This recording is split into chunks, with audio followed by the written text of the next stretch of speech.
अस्सलाम वालेकुम। आज मैं लेकर आई हूँ बेंगलोर की बहुत ही फेमस एक नई रेसिपी जिसे छिल्ली दाल गोश्त कहते हैं, जो कि बल्लर की फली के साथ बनाया जाता है।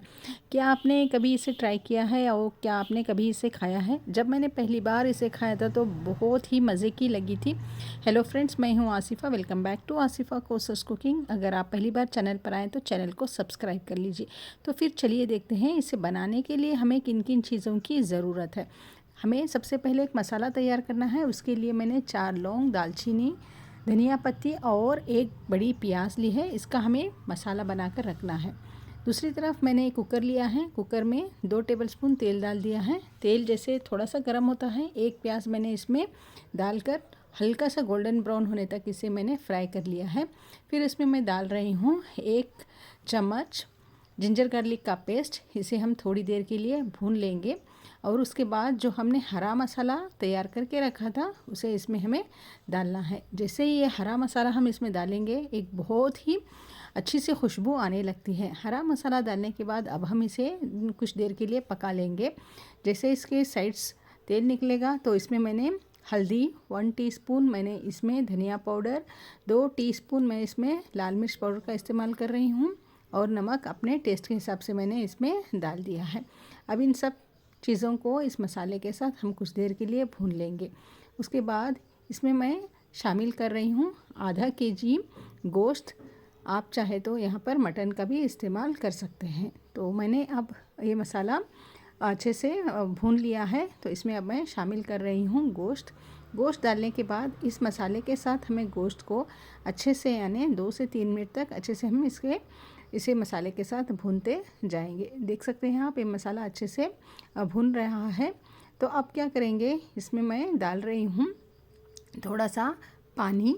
पानी डालने के बाद हमें इसमें इतना पानी डालना है कि ये गोश्त अच्छे से गल जाए, तो उतना हमें इसमें पानी ऐड करना है।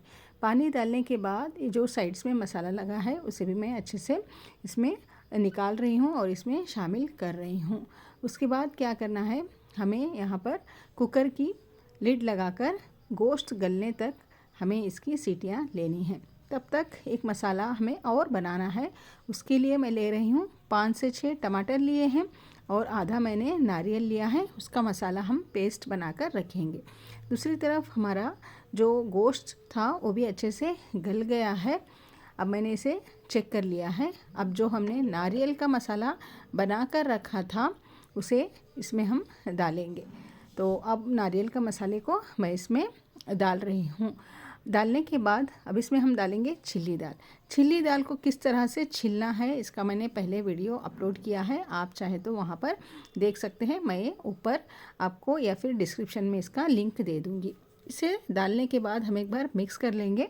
इसे पता चलता है कि ग्रेवी हमें कितनी थिक रखनी है या फिर हमें कितनी इसकी पानी ऐड करना है। तो उस हिसाब से अब मैं इसमें पानी डाल रही हूँ। पानी को मैंने इसे डाल दिया है।